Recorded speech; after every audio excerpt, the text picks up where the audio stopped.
বাংলাদেশ সেনাবাহিনী একটি ঐতিহাসিক ঝুঁকির মধ্যে পড়েছে। এটি কেবলমাত্র ঝুঁকি বললে ভুল হবে। আমার দৃষ্টিতে একটি ঐতিহাসিক, যাকে বলা হয়, এমন সন্ধিক্ষণ তারা অতিক্রান্ত করছে। এই সন্ধিক্ষণটি যদি তারা সফলভাবে অতিক্রম করতে পারে, তাহলে হয়তো তাদের অস্তিত্ব টিকবে। অন্যথায় এই সেনাবাহিনী পরিপূর্ণভাবে ধ্বংস হয়ে যাবে। যদি সেনাবাহিনী ধ্বংস হয়ে যায়, তাহলে দেশের স্বাধীনতা এবং সার্বভৌমত্ব থাকবে না। আর স্বাধীনতা, সার্বভৌমত্ব যদি না থাকে, তাহলে আপনি সরাসরি কোনো একটি বিদেশি শক্তির সেবাদাস বা সেবা রাষ্ট্রে পরিণত হবেন, দলিত রাষ্ট্রে পরিণত হবেন, অথবা আপনি একটি ব্যর্থ রাষ্ট্রে পরিণত হবেন। Just like Syria, just like আফ্রিকার অন্য কোনো দেশ যেখানে গৃহযুদ্ধ চলছে, সিভিল ওয়ার চলছে। আমরা ঠিক সেই অবস্থাতে চলে গিয়েছি। আমরা জানি যে কুকুরে কুকুরে কামড়া কামড়ি কিংবা স্বজাতির বিদ্বেষী প্রাণী, এই জিনিসগুলো আমরা সবসময় ঘৃণার চোখে দেখি, যারা নিজেরা মারামারি করে। আমাদের দেশে যে গোত্রপ্রীতি, এটাই আমাদের যাকে বলা হয় সামাজিক সংহতি, আমাদের রাষ্ট্রের উন্নতির একটা মূল বিষয়। এখানে আপনি পুলিশ বাহিনীতে চাকরি করেছেন, একজন পুলিশের কনস্টেবল বৃদ্ধ হয়ে গেছেন, কিন্তু আপনি বিপদগ্রস্ত হয়ে থানায় গেলেন এবং নিজে পরিচয় দিলেন যে আমি একজন সাবেক পুলিশ কর্তা। ঐতিহ্যগতভাবে শত বছর ধরে পুলিশ সবসময় এরকম তাদের সাবেক কর্তাদেরকে সহযোগিতা করে এবং পুলিশের কাছ থেকে কখনো ঘুষ খায় না বা খেত না। তদ্রূপ একজন সেনাবাহিনী, তো সেনাবাহিনীর মধ্যে এই জিনিসটা আরো বেশি, ভ্রাতৃত্ববোধ, ব্রাদারহুড, এই রিলেশনটা আরো অনেক বেশি। বিশেষ করে যারা ব্যাচমেট, অর্থাৎ একই সঙ্গে যারা ট্রেনিং নিয়েছেন, সেটা সিপাহী হন বা অফিসার হন, তারা পরস্পরের জন্য জিগিরি দোস্ত, জানি দোস্ত হিসেবে তারা কাজ করে। এখন দেখা গেল একজন সেনা প্রধান হয়ে গেছেন, আর তার ব্যাচমেট তিনি সেকেন্ড লেফটেন্যান্ট হিসেবেই তিনি কর্মজীবন শেষ করেছেন এবং খুব দরিদ্র হয়ে পড়েছেন। কিন্তু তাদের মধ্যেও সম্পর্কটা তুইতুকারি এবং একে অপরের প্রতি ভালোবাসা, ওখানে কোনো দারিদ্রতা বা কোনো পোর্টফোলিও কাজ করতো না কখন। এটা আমরা দেখেছি যে সেনাবাহিনীর মধ্যে এই ব্রাদারহুডটি খুব বেশি কাজ করছে। এরপর হলো সেনা পরিবার, অর্থাৎ যে কোনো মূল্যে সেনাবাহিনীর সদস্যদেরকে বা সেনা পরিবারকে সাহায্য সহযোগিতা করার ক্ষেত্রে সেনাবাহিনীর বিভিন্ন ইউনিটগুলো যেভাবে সাহায্য করে, সহযোগিতা করে, এটা নজিরবিহীন।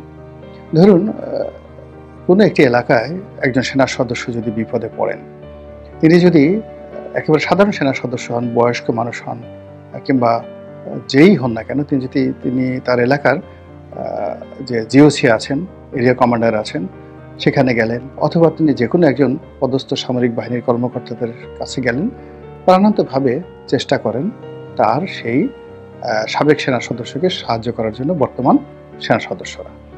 এই জিনিসগুলো সিভিল সার্ভিসে অতটা নেই। পুলিশ সার্ভিসের পরেই সবচেয়ে বেশি সেনাবাহিনীতে এই জিনিসটি ছিল। এরপর সেনাবাহিনীর অনেকগুলো ওয়েলফেয়ার কর্মকাণ্ড ছিল এবং আছে।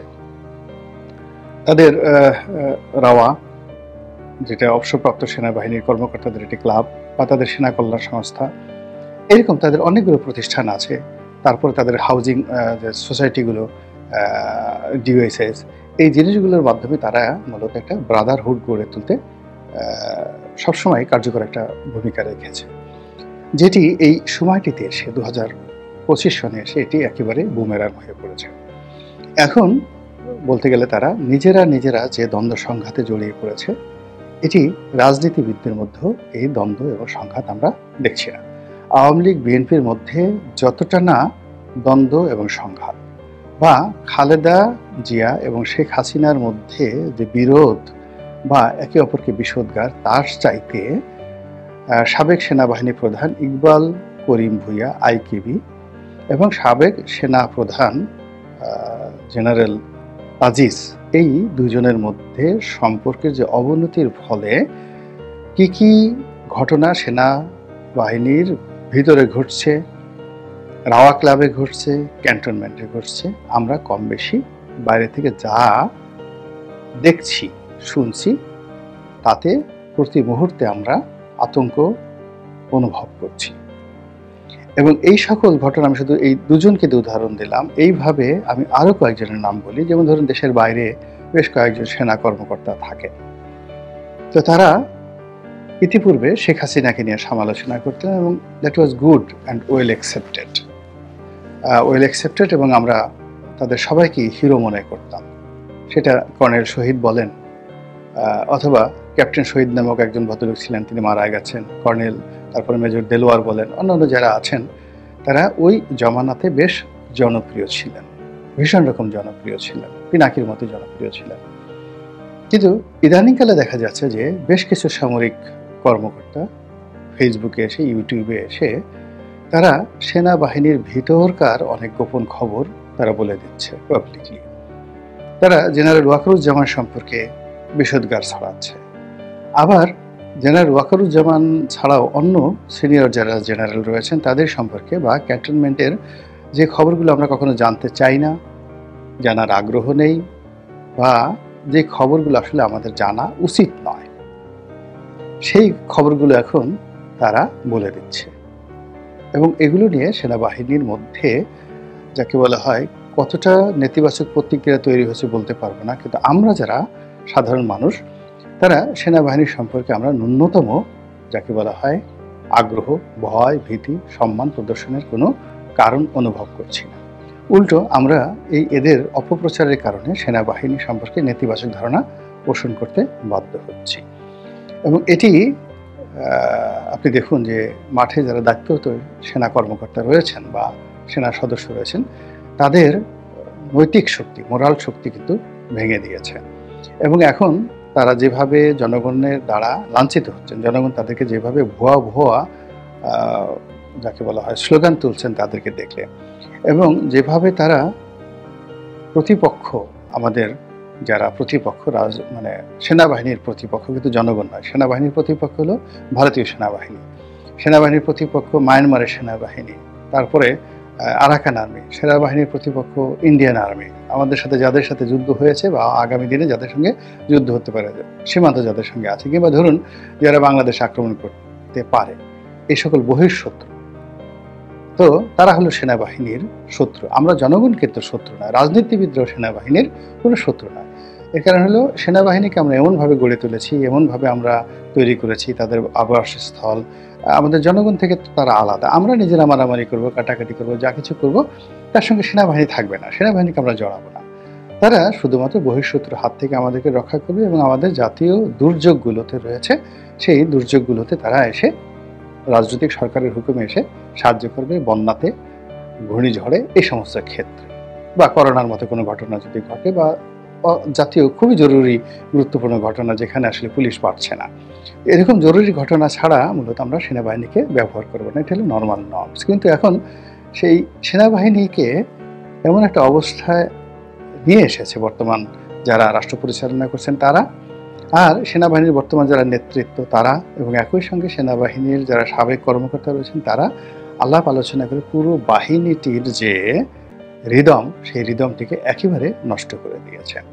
ফলে কি হচ্ছে, ভারতীয় পত্রপত্রিকায় ছাপা হচ্ছে যে ভারতীয় সেনাপ্রধান বাংলাদেশের অমুক সেনাবাহিনীর কর্মকর্তাকে টেলিফোন করে এই বকা দিয়েছেন, অথবা এই নির্দেশনা দিয়েছেন, অথবা অমুক জেনারেলকে এই কথা বলেছেন, অমুক জেনারেল এই কথা বলছে। অর্থাৎ পুরো বাহিনীটিকে দেশি এবং বিদেশি কারোর সেবা দাসে পরিণত করে দেওয়া হয়েছে।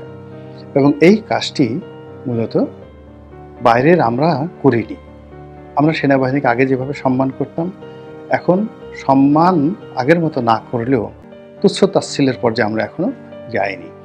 কিন্তু একজন সেনাপ্রধানকে, একজন মেজর জেনারেলকে, একজন ব্রিগেডিয়ার জেনারেলকে, একজন লেফটেন্যান্ট জেনারেলকে তুই তুকারি করে বলা, বাপমা তুলে গালাগালি করা, এই জিনিসগুলো সাবেক সেনা কর্মকর্তা যারা এই ইউটিউবে, ফেসবুকে আসছে তারাই কিন্তু এই কাজগুলো করছেন।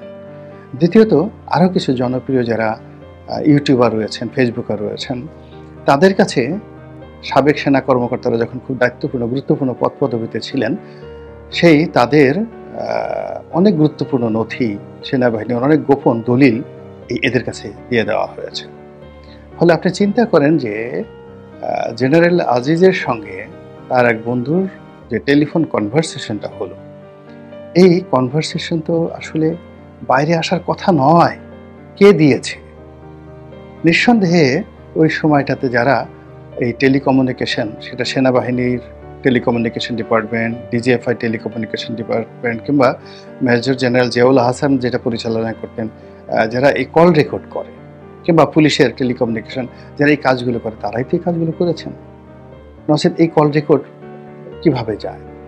এভাবে আরো অনেক অভ্যন্তরীণ বিষয়াদি দেশের বাইরে যে সকল ইউটিউবার রয়েছেন, যে সকল সাংবাদিক রয়েছেন, যে সকল টেলিভিশন যারা চালায়, আইপিটিভি চালায়, তাদের কাছে কিন্তু বস্তায় বস্তায় এই সকল তথ্যপত্র পাঠিয়ে দেওয়া হয়েছে। পাঠিয়ে দিয়ে এই অনেককে জিম্মি করা হচ্ছে। কাউকে টেলিফোন করে জিম্মি করা হচ্ছে, কাউকে দালাল পাঠিয়ে যে তোমার এই ভিডিও আছে, এই অডিও ফুটেজ আছে, অডিও রেকর্ড আছে, তারপর এই ডকুমেন্টগুলো আছে, তোমার এই ধরনের ব্যাংক স্টেটমেন্ট আমার কাছে আছে, যদি আমার এই কথা মতো কাজ না করো বা আমাকে এই ধান্দাবাজির কাজে সহযোগিতা না করো। ফলে কি হচ্ছে দেখেন, পুরো বাহিনীটির মধ্যে একটা আতঙ্ক ছড়িয়ে দেওয়া হয়েছে। একইভাবে পুলিশ বাহিনীর মধ্যে সেম ঘটনা, সিভিল সার্ভিস সেম ঘটনা। কিন্তু পুলিশ বা সিভিল সার্ভিসের যারা কর্মকর্তা, এরকম যদি 80% কর্মকর্তা বাদ পড়ে যায়, তাহলে কিন্তু সিস্টেমটা লস করবে না, সিস্টেমটা ব্রেক করবে না। সেখানে যারাই নতুন আসবে তারা এর সাথে অ্যাডপ্ট করে নিতে পারবে। কিন্তু সেনাবাহিনী তো সেটা নয়। সেনাবাহিনীতে একটা সুদীর্ঘ ট্রেনিং দরকার আছে, এবং প্রতিটি আপনি রাতারাতি কাউকে মেজর বানাতে পারবেন না, ক্যাপ্টেন বানাতে পারবেন না, ব্রিগেডিয়ার বানাতে পারবেন না, কর্নেল, লেফটেন্যান্ট কর্নেল বানাতে পারবেন না। এমনকি আপনি রাতারাতি নির্দিষ্ট ট্রেনিং ছাড়া একজনকে সিপাহীও বানাতে পারবেন না, এমনকি একটা ব্যাটম্যানও বানাতে পারবেন না, যে মানে আপনার অফিসারদের কাজকর্ম করবে। ওরও একটা নির্দিষ্ট ট্রেনিং রয়েছে, এবং সেই ট্রেনিংটা নট লেস দ্যান 1 year। তো একটা সাধারণ ট্রেনিং, অস্ত্র হাতে নেওয়ার জন্য একটা সাধারণ ট্রেনিং 1 বছর লাগবে। তারপরে আপনার পোশাক পরার জন্য আপনাকে 1 বছর সময় লাগবে, আর পোশাকের সাথে র্যাঙ্ক ব্যাজ পরার জন্য আপনাকে আরও অনেক সময় লাগবে। পরে এই বাহিনীটি থেকে যদি 200 জন লোক মাইনাস হয়ে যায়, ধরেন বিডিআর হত্যাকাণ্ড, পিলখানা হত্যাকাণ্ডে 70 জন কর্মকর্তাদের নির্মম মৃত্যুর পরে পুরো বাহিনীতে যে হতাশা তৈরি হয়েছে, শূন্যতা তৈরি হয়েছে, এটা কিন্তু এখনো পর্যন্ত যায়নি। আবার এখন এই যে বর্তমান জমানা, এই জমানার কবলে পড়ে যদি 200-300 কর্মকর্তা বাদ পড়ে যান চাকরি থেকে, শাস্তির আওতায় চলে আসেন, চাকরি চলে যায় অনেকে, বা অনেকে দুর্নীতিতে জড়িয়ে পড়েন, অনেকে নেগোসিয়েশন করেন, অনেকে কমান্ড ভুলে যান, অনেকে দেখা গেল যে সেই তার বড় পদে আছেন, সেই পদবি ভুলে গিয়ে একজন ইউটিউবারের পায়ের উপর গিয়ে পড়েন যে আব্বা গো, আপনি আমাকে রক্ষা করেন, আপনি যদি আমাকে রক্ষা না করেন কে আমাকে রক্ষা করবে, আপনি তো আমার পিতার মতোই। তাহলে আপনি বোঝার চেষ্টা করুন যে এটা কী ধরনের একটা পরিবেশ পরিস্থিতি তৈরি হতে পারে। তো আমি মনে করি যে সেনাবাহিনী আমাদের রাষ্ট্রীয় সম্পদ, আমাদের জাতীয় সম্পদ, এবং আমরা তাদের দ্বারা যতই নির্যাতিত হই বা তাদের অতীত কর্মকাণ্ড নিয়ে যতই সমালোচনা করি, কিন্তু শেষমেশ কতগুলো পেশা, যেমন ওকালতি একটা পেশা আছে, ডাক্তারি একটা পেশা আছে, আপনি এই দুটো পেশাকে বাদ দিয়ে একটা দেশ জাতি চলতে পারে না, মানুষ চলতে পারে না। তদ্রূপ একটি স্বাধীন সার্বভৌম রাষ্ট্র সেনাবাহিনী ছাড়া চলতে পারে না। কাজেই সেনাবাহিনীর মর্যাদা রক্ষা করার জন্য এই মুহূর্তে সেনাবাহিনীকে এগিয়ে আসতে হবে। আপনারা এই বাহিনীটির এই মুহূর্তে ক্ষতি ছাড়া কোনো উপকার করতে পারবো না। এখন সেনাবাহিনী যারা কর্তা ব্যক্তি আছে, আমি শুধুমাত্র ইন্ডিকেশন দিলাম এই জিনিসগুলো কিভাবে বন্ধ করা যায়। এই জিনিসগুলো বাইরের লোক, ধরেন একজন সাংবাদিক বাংলাদেশে আছে, তিনি একটা কথা বললেন, একটা পত্রিকার রিপোর্ট ছাপা হলো, সেটা আপনি বিবৃতি দিলেন, এগুলো এক ধরনের যাকে বলা হয় রেমেডি। কিন্তু সাবেক সেনা কর্মকর্তারা যখন তথ্যপত্র নিয়ে কথা বলছে, আবার সাবেক সেনা কর্মকর্তাদের কাছ থেকে তথ্যপত্র নিয়ে দেখা গেল যে বর্তমান কর্মকর্তারা একটা লাইনে চলে যাচ্ছেন, চেইন অফ কমান্ডে চলে যাচ্ছেন ইউটিউবারদের, কিংবা দেখা যাচ্ছে যে বিদেশি সাংবাদিকদের, বিদেশি যারা ইনফ্লুয়েন্সার রয়েছেন, তারপর সোশ্যাল মিডিয়াতে যারা ইনফ্লুয়েন্সার রয়েছেন, তাদের করায়ত্তে চলে যান। তাহলে বুঝতে পারেন যে এটি কতটা আত্মঘাতী হয়ে যেতে পারে, এবং সেই কাজটি বন্ধ করার জন্য বর্তমান যারা প্রশাসন রয়েছেন, সেনা প্রশাসন, তাদেরকেই কঠোর হতে হবে এবং কঠোর ব্যবস্থা নিতে হবে, এবং এই বাহিনীকে টিকিয়ে রাখার জন্য যা যা করার দরকার সেই কাজগুলোই তাদেরকে করতে হবে। আল্লাহ আমাদের সবাইকে হেদায়েত দান করুন এবং হেফাজত করুন। আসসালামু আলাইকুম ওয়া রাহমাতুল্লাহি ওয়া বারাকাতুহু।